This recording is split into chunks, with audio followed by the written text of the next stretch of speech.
کہ فقط 3 افراد ایسے بچے تھے کہ جو حقیقی شیعہ تھے، حقیقی مومن تھے، حقیقی جو ہے وہ اہل بیت علیہ السلام کے محب تھے، ان کی معرفت کو رکھتے تھے۔ تو مولا امام سجاد علیہ السلام نے بہت سے اقدامات کیے ہیں کہ جس کی وجہ سے شیعت کی تعداد میں اضافہ ہو، لوگوں کو چونکہ حالات اس وقت بہت مشکل تھے۔ اگر ہم حکومت کی بات کریں تو حکومت اہل بیت علیہ السلام کے ساتھ نہیں تھی۔ اس قدر سخت دور تھا امام سجاد علیہ السلام کی زندگی کا کہ مولا کو اپنے گھر میں بھی آزادی نہیں تھی۔ اتنا بھی کبھی ہو سکتا ہے کہ ایک انسان اپنے گھر میں رہ رہا ہے، گھر ایک سیکیور چیز ہوتی ہے، سیف جگہ ہوتی ہے کہ انسان اپنی مرضی سے جو بھی چاہے وہاں پہ کر سکتا ہے، اس کی پرسنل لائف میں جو بھی ہو رہا ہے اس سے کسی کو سروکار نہیں ہوتا۔ ایک حکومتی کام، ایک معاشرتی چیزیں ایک اور سطح پہ آ جاتی ہیں، لیکن مولا پر اس قدر حکومت کی طرف سے سختیاں تھیں اور ایسے لوگوں کو چھوڑ دیا گیا تھا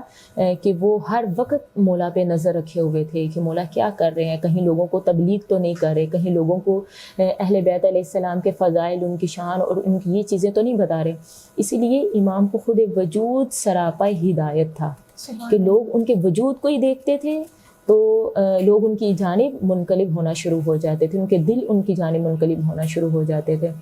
تو اگر ہم دیکھیں تو مولا امام سجاد علیہ السلام اب کیا کیا کرتے تھے، اب یہاں تک اتنی مشکلات ہیں، مولا کو پہ اس قدر پابندیاں ہیں، تو کیسے لوگوں کی تعداد کو اب جا کر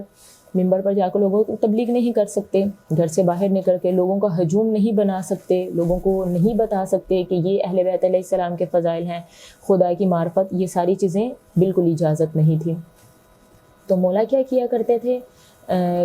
کنیزوں اور غلاموں کو خریدا کرتے تھے، کنیزوں اور غلاموں کو۔ اب لوگ یہ سمجھتے تھے کہ مولا اگر اس طرح سے کر رہے ہیں تو یہ ایسا کرنا یہ کوئی دنیاوی مقصد ہے، یعنی کہ اگر کنیز کو خرید رہے ہیں کوئی اپنے ذاتی مقصد کے لیے، اگر غلاموں کو خرید رہے ہیں تو اپنی ذاتی ضروریات کے لیے خرید رہے ہیں، جبکہ ایسا نہیں تھا۔ مولا کنیز اور غلاموں کو خریدا کرتے تھے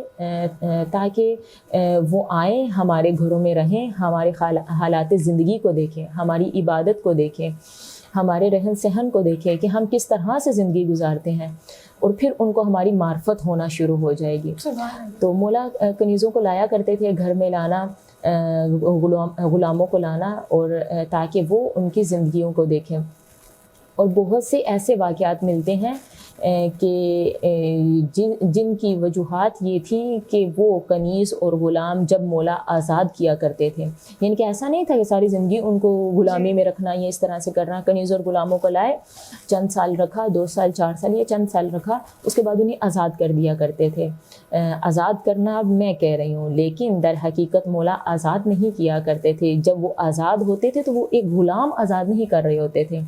تب وہ مولا کا محب بن چکا ہوتا تھا، مولا کے چاہنے والے بن چکے ہوتے تھے، یعنی کہ یوں سمجھے کہ مولا کے طالب علم بن چکے ہوئے ہوتے تھے کہ جب مولا انہیں آزاد کیا کرتے تھے۔